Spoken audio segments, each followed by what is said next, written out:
Hi everybody, thanks for tuning into another video on TK's Tech Corner. Today we're going to be taking a look at this AI sports gimbal. This is by a company called, I think it's Blink Tech. This model here is the XBotGo AI sports gimbal, and it supports multiple axes of movement and automatic tracking of various sporting activities, and listed on their website sports such as soccer, which in the UK we call football, basketball, hockey, American football, rugby, lacrosse, and it does also specify many more. So some of their demo videos also show tennis in action, so that may also be a sport that's going to be tracked. So the idea behind this is, in addition to it being a standard smartphone gimbal, it has this unique selling point of being able to track your sporting activities, whether you're in single activity or activity where you yourself are recording yourself, but you can also be recording a group activity such as footballs that I mentioned, with the ability to focus, keep focus on the group or on the subject, and also the ball in most cases where we're seeing sports where balls being used. In addition to being able to just track the activities, you can also live stream them. I'm going to go ahead and get this thing out of the box and we'll just talk a bit more about it. So you can live stream your the sports that you're shooting onto YouTube, for example. I'm guessing this here is a soft carry pouch, so you can put it in there to protect it whilst you're traveling with other items in your bag. Stop it from getting scuffed up. We've got a USB-A to USB-C cable here, and also a little hand strap just to stop it from dropping accidentally. We've got the actual gimbal itself. Try and get this out of the case, which for whatever reason I'm struggling to do. There we go. It's got a very nice weight to it. I'll come back to that in a minute. And we've also got here a mini desktop tripod. So it's nice to see they've included a little tripod in the box. We'll just come back to that in a minute. The instructions here are fairly simple. So we're going to lift up the arm to unfold the gimbal. So to open it up, it's not automatic, it's manual, and it's spring loaded. So that went down very easily. We'll figure out how to close it in a minute. I don't want to break it yet. Actually, might as well just test it out now. A bit of force and it goes down, and there's a little groove here and a slot that stops it from wiggling around once it's closed. That opens up and you can see the gyros in there, whatever they are, doing their job. It's just keeping it balanced, really. There's nothing else in the box, so we're going to get rid of this. I have got an app installed, so we're going to mess around with that in a minute. I'm just going to get the box out of the way.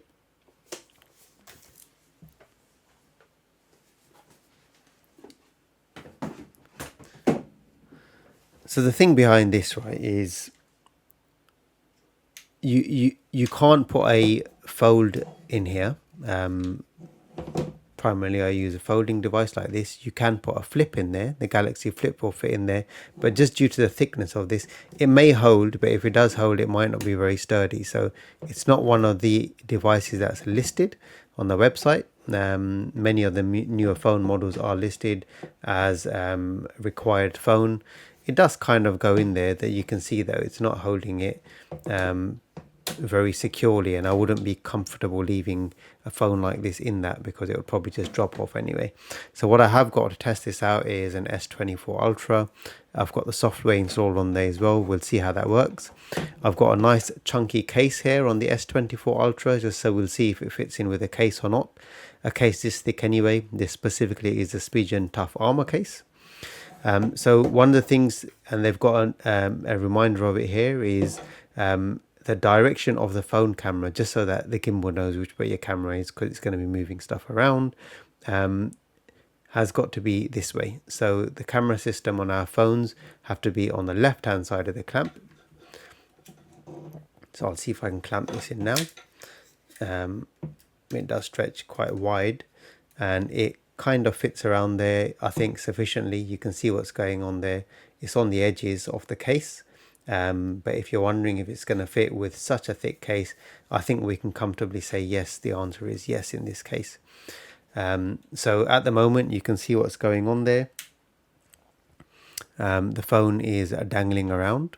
What I'll also probably do at this stage is just get the let's get the tripod on as well. Just gonna lay that down there. Tripod, the desktop tripod comes with a standard 1/4 inch mount. So if you've got a another accessory that you use to mount your cameras or accessories onto a tripod, then this is going to be an option for you. So that's just going to screw onto the bottom there. There you go, like so, and then it gives you the ability to stand this up. So if you're vlogging, you want to record yourself, etc., there is going to be an option to do that. And then what you're going to see here on the front, you've got this joystick to pan and tilt. It just feels like an analog gamepad controller type stick here, to pan and tilt manually the camera to the positions of your choice. What you've also got is the power button, which we're going to press in a minute, and then a mode select button to cycle through some different modes.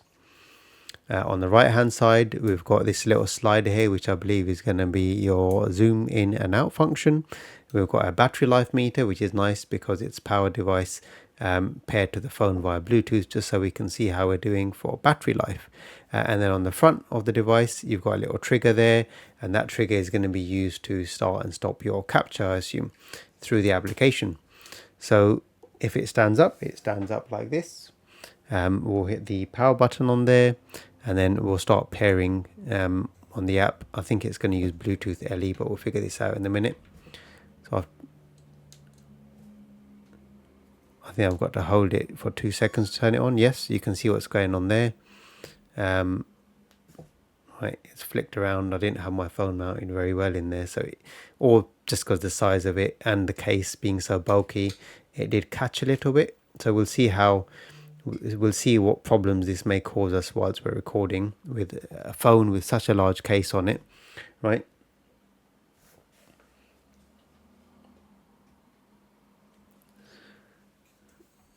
So you may or may so if I tilt it up, you can see what's going on there on the app. So I use the joystick to do that. I'm just going to go and launch the app. So the app is installed, XBotGo. That's the maximum angle it's going in a, I suppose, down direction. The app is open here, and I'm going to do add device. You can get a remote control for this as well. I'll allow it to use my location for whatever reason it wants. I'm going to click on connect here. So because it's not been paired with a device yet, it's in Bluetooth pairing mode out of the box, which is great. And the device is now connected to the phone. So one thing that's really, really nice about this is you saw that, how quick that was as well, right? So it's got a one-touch mode within which you can switch between a portrait and a landscape mode, and you can see just how quick it actually flips there as well. The flip is really quick. So that's really, really nice if you're shooting manually and you need to switch between the modes. You can see the weight of the phone is making this thing wobble a bit, but the desktop tripod that's been included is doing a fairly good job of keeping this from falling over. So really, really nice smooth movement there that we're getting. Now if I'm using this manually, you can see what's going on here. Right. So you can see that as well. Awesome. Just going through the side of the device here, we've got the USB-C charging port. Let's just try the different stabilization modes to see what we've got there. So when I'm pressing the button, I'm not sure how this is working. I'd probably have to look into the instructions for that. More importantly, let's go through to the phone app. So if I angle this up so you hopefully can see the screen a little bit. I'm going to go on to hit, so we've got option to view our local files that we've captured. So I'm just going to hit the record button, and that should take us into camera mode. And the first thing it's going to do is it's going to ask me what I want to capture. So single mode is probably great for vlogging. So if I want to record myself, which I may do at some point talking, then I will have the option to do that as well. And if I don't want to do that, then I can record sports mode. So I can choose soccer or basketball, football, ice hockey, other options that are here on this app at the moment. I'll do next. And the only thing I've got selected at the moment is single mode. It's giving me some instructions. So it's saying tap the person's frame to lock. So if I've got a person in the frame, I can tap that person and it's going to recognize through the AI technology that it's tracking someone, and it's going to track that person. Lock and unlock the target. So if I'm tracking myself, obviously I'm not going to be there interacting with the phone. So you can use hand gestures to also lock and unlock yourself as the target that it's going to be tracking, which is quite nice. And you can see there, if I'm holding my hand out, it's able to recognize my hand. So it's detecting something in the frame straight away. Now if I were locked into it, you can see what's going on there. It's tracking my hand movements. Now what happens if I move my hand out and move my other hand in? So it's not recognizing that. Now I've moved my left hand back in, and it's picking up straight away and is resuming tracking. So that's quite cool. So I took the first opportunity I could to get this gadget out of the house and try and record some sports activities, since that's what it's designed to do. I took it to my son's football training session. Now, he wasn't using the full pitch, he was using the half pitch widthways. So I positioned it in the center of that position as best as I could. I pointed it towards him and I let it do its magic. And the results were actually quite good, as you can see here. So it's tracking him quite well. There's two subjects in view here. Both had a ball and I had locked it on his position. And I didn't find at any point that it got confused against who it was supposed to be tracking, even if they overlapped in their position from with respect to the camera's position. The movements were smooth, and I didn't really notice any sudden shuddering or juddering when it was getting to the extremes, or when it was stopping. I noticed it was quite graceful in stopping and turning direction. And from an AI feature perspective, I think one of the things I noticed, and I don't think it's just chance, is that, and this is probably the AI element of it, is when it's detecting that there's going to be a movement of a ball in a specific direction, that it would actually preempt that and start moving itself in that direction. So back to the table again after being out and about and testing this awesome device. I thought I'd just take the opportunity to wrap up. We'll talk through a few things. So while I was out there recording, I did play around with the functions and try to figure out what was going on with all these buttons. So the mode button, we've got the zoom in, zoom out button. We've also got the shutter button here on the front of the device. And I realized that they didn't really function and do much because the app pretty much did everything. So I reached out to the XBotGo team just to find out what was going on, and they kindly responded and just explained that this device really is pretty much an app control device. So the features such as the mode switch button to test different modes, the zooming in, zooming out, the shutter button may be functional with your native camera application, but it's not functional. They're completely disabled in the XBotGo app. The reason why is because the XBotGo app is pretty much doing everything. It's doing the zoom, it's doing the pan, the mode is dependent on the sport that you're going to select, and obviously the AI kicks in and does all the good recording for you, so you don't really need to actually do anything, and that's the idea of this. So I did try and pair it with my phone without the application. That doesn't work. It says that this device needs an app to pair, which is exactly what we've seen earlier on in the video. It does work absolutely fine with the application. And without pairing, then for me, using the Samsung native camera application, I couldn't get any functionality out of these controls. But that's not to say that you may not be able to get this any functionality out of any other device. I just haven't got any other devices to test, unfortunately. So other than that though, my experience was really good with the application. Worth pointing out a few things around the video recording. So you're going to get 1080p. They disable 4K recording because there's concerns about obviously chewing up storage really fast, and also overheating, because when you're using 4K it does use a lot of CPU on the phone and generates a lot of heat. Quick battery drain, quick storage use, overheating. So at the moment they've limited it to 1080p recording. There's also a watermark in the videos that I believe can't currently be removed, but with future software updates they probably will be able to be removed, and that's a good thing.